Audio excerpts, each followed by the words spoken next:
Can you say why America is the greatest country in the world? Diversity and opportunity. Lewis? Freedom and freedom. So let's keep it that way.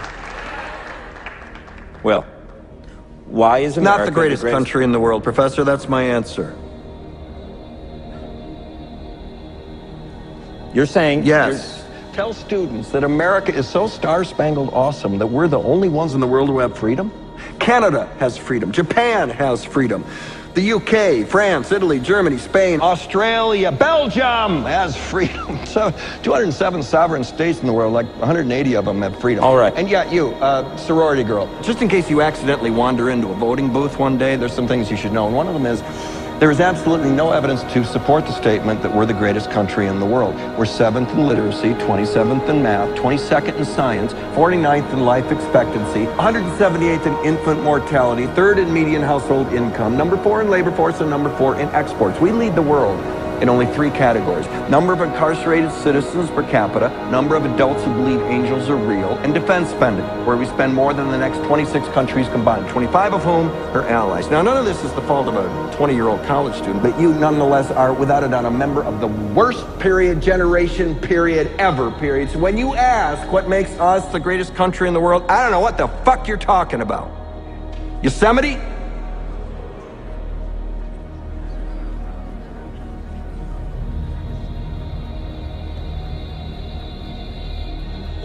Family now own more wealth than do the bottom 30% of the American people.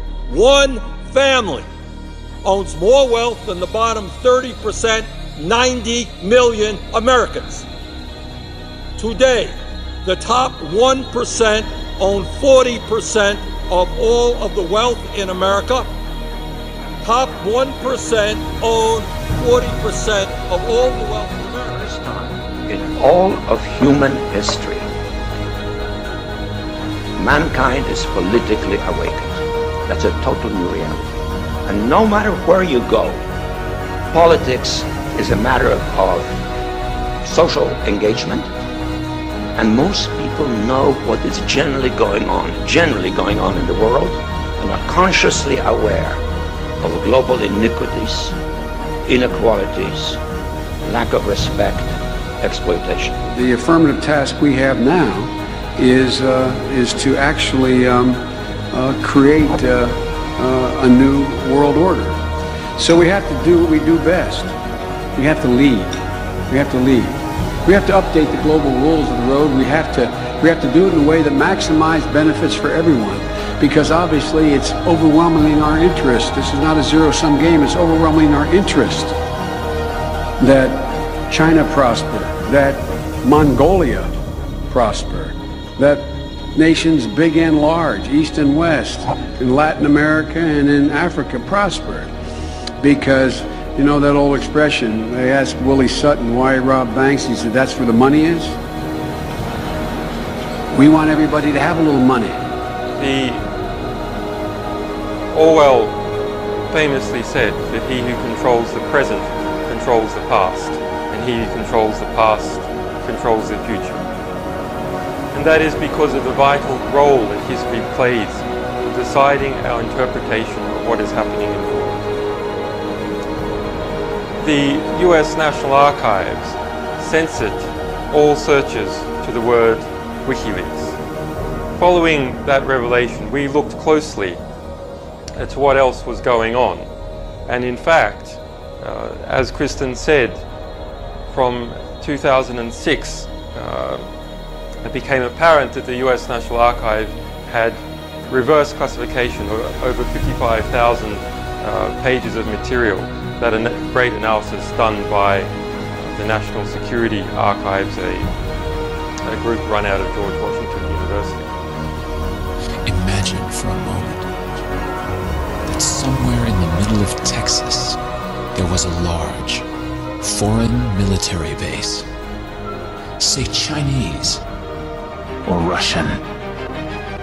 Imagine that thousands of armed foreign troops were constantly patrolling American streets in military vehicles. Imagine they were here under the auspices of keeping us safe, or promoting democracy, or protecting their strategic interests. Imagine that they operated outside of U.S. law and that the Constitution did not apply to them. Imagine that every now and then they made mistakes or acted on bad information and accidentally killed or terrorized innocent Americans, including women and children, most of the time with little or no repercussions or consequences. Imagine that they set up checkpoints on our soil and routinely searched and ransacked entire neighborhoods of homes. Imagine if Americans were fearful of these foreign troops and overwhelmingly thought America would be better off without their presence. Imagine if some Americans were so angry about them being in Texas that they actually joined together to fight them off in defense of our soil and sovereignty because leadership in government refused or were unable to do so.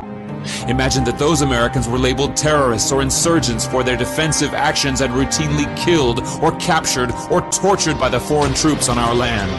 Imagine that the occupiers' attitude was that if they just killed enough Americans, the resistance would stop, but instead, for every American killed, 10 more would take up arms against them, resulting in perpetual bloodshed.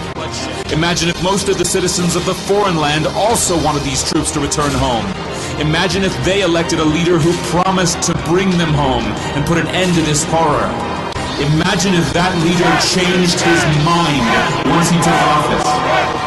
The reality is that our military presence on foreign soil is as offensive to the people that live there as armed Chinese troops would be if they were stationed in Texas. Shutting down military bases and ceasing to deal with other nations with threats and violence is not isolationism. It is the opposite. Opening ourselves up to friendship, honest trade, and diplomacy is the foreign policy of peace and prosperity. It is the only foreign policy that will not bankrupt us in the short order, as our current actions most definitely will. I share the disappointment of the American people in the foreign policy rhetoric coming from the administration. The sad thing is, our foreign policy will change eventually, as Rome's did, when all budgetary and monetary tricks to fund it are exhausted.